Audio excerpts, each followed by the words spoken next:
power to create prisons and to have these detention policies that were secret.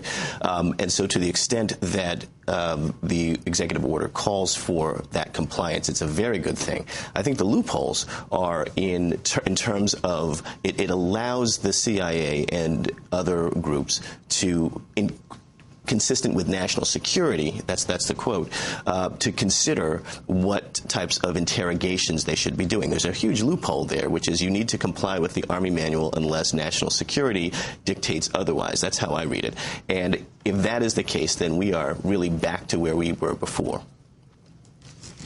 Vince Warren, you've got the prisons and you've got extraordinary rendition. We haven't heard reference to that. That's when people are illegally taken off the street and sent to a third country where the U.S. knows they will engage in torture. Right.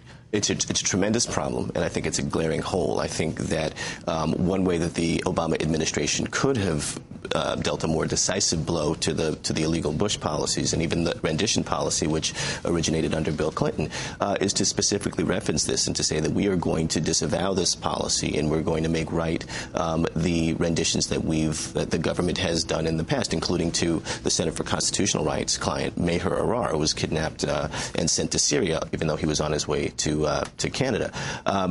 I think that the Obama administration, likely because of pressure from the CIA and trying to get that team together, has waffled and has not engaged this issue yet. I'm concerned that the Obama administration would even consider continuing this as a policy to effectuate the so-called war on terror, or whatever it is he's going to call it. And his sweeping cancellation of all previous opinions within the Bush administration on interrogations, what effect will that have on possible legal procedures that would go against any suspects that were interrogated under the previous directives of the Bush administration? Well, I think the way that President Obama is thinking about this is as a forward-looking piece, that from henceforth we can say unequivocally, as he said, the U.S. doesn't torture.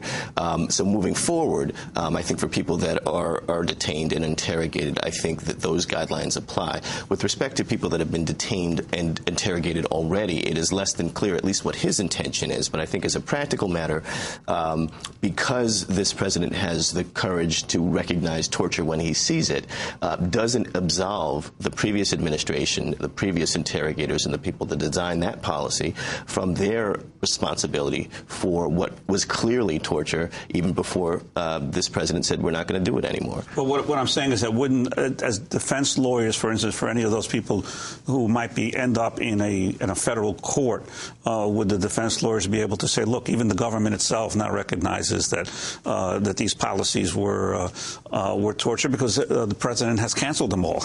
I think the defense lawyers could say that, but I think the real point is, and I think the piece that's been around for the last 8 years is, it doesn't matter what any administration calls it.